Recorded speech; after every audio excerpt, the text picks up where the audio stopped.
catching up with the homie Optymus on the Underground. What is up, man? Hey, man, what's going on? Not much. Another beautiful day in the USA. Yeah, lucky for you, man, kicking it over there. Dude, thanks for taking time out and doing this Underground interview. Can you start things off by giving us a bit of background information on yourself? Well, I started out in October 2010. I just hit the ground running, got some funds saved up, recorded my EP, released it, got a pretty good vibe from it, sold 100 copies the first month, and played 40-plus shows the first year, got invited to play The Gathering, the Juggalos, second stage, and it was a great first year. I speak from my heart. I consider myself a real-life artist. I don't usually talk about guns and drugs, and that's not who I am. I talk about stuff I've dealt with, depression, anxiety, stress, happy, good, bad, ugly. That's just who I am. And, of course, the new Optimus comes from my love for Transformers. Yeah, so. Man, I was going to ask that because you did mention about the name in our emails, and I was like, it has to be a Transformers thing, man, and I think that's really cool. Thanks, man. I appreciate it. Hell yeah, man. Well, you touched a bit on how you got things going, and you've only been around for a couple of years. New to me, man. What are your main musical influences? A lot of people always think it's ICP, and from a musical stance, it's not.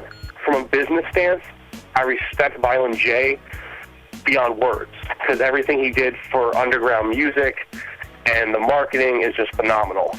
But direct influences for me were guys like Notorious B.I.G. when I was growing up, Wu-Tang Clan when I was growing up, because they talked about real stuff that was going on in their areas, in their places.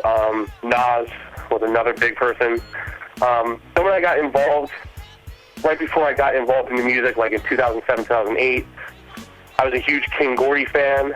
Yeah. Low Key, Mission Effect. I like those guys. Trips, actually, Australian MC. He's one of my favorite MCs right now. So that's dope, man. That's cool.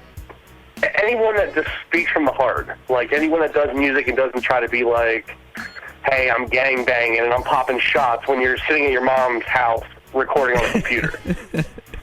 No, man, I totally agree with everything you've just said, and even going back as far as the ICP thing, they have done a lot for the business side of things. I think the guy's a genius when it comes to, marketing and underground music in that sense. Oh, they changed it forever. Yeah, definitely, man. Well, that's really cool. And you mentioned you were invited to play at The Gathering. How did that come about? It was kind of crazy. Actually, someone slipped the manager for psychopathic talent relations. His name is George. Someone gave him my info and said, hey, this guy, is on the come up right now. He's grinding, and check him out. So I get a call, and he hits me up and goes, hey, I got an opening, second stage, Gathering. If you want it, it's yours. Yeah, and of course, being a juggalo for, 18, 19 years, I'm like, yeah, I'll play that anytime you want me to. So I actually got to play the first day right before main stage started. So there was a couple hundred people there, and it was actually a really great experience. I got to meet a couple people I really looked up to, and it was great being a juggalo, being up on second stage, where I've watched so many people perform over the years. Yeah, hell yeah, man. I can imagine that would have been big for you. And on the touring front, have you got anything like that coming up? Any more shows or anything that you can let the people know about? I actually took a break from shows for the first half of this year. Like I said, I did my first show in October 2010, and from that point on, I did 40-plus shows in a year in like 2 months. So damn. I thought it was time to chill out a little bit. I do have a show coming up in Pennsylvania.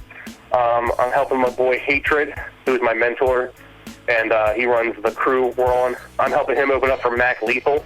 Sweet. In June at Croc Rock. In Ohio, I got a show in Ohio coming up in a couple months too. But besides that, I'm just fully focused on making music and the project I got coming out this year.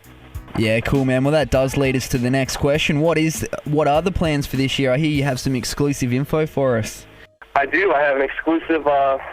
This is the first time anyone's heard about it, beyond myself and the other artists. But on Transforming the Game, which is my debut LP coming out this year, it features original production from Jason Porter, Fiasco Andretti, Kid Crusher is supposed to be working on tracks for it, just instrumental though. A couple other people, Kuma from Psychopathic Records, he's working on a beat for it. Cool. And the features, which are all these people, and then I'm going to drop the exclusive on you. We got the Joker, who's controversial but a great artist. Yeah, definitely, man. That's yeah. Seventh Layer, Hatred, Liquid Assassin, and then the exclusive, never before heard before today, is Low Key from Mission Effect fame. Will be on the LP on a beat produced by Jason Porter. Hell yeah, man. Well, that sounds like it's going to be amazing, and thank you for the exclusive on that, man. And when's this dropping?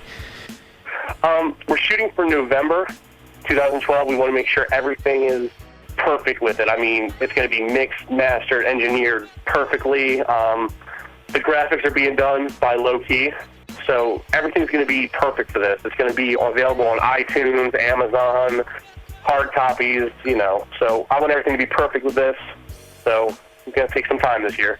Oh, definitely, man. Yeah, never rush these things, and keep in contact with us, and we'll push it hard once it comes out, man. Of course, no problem, man. All right, dude. Well, finally, where can people find out about you?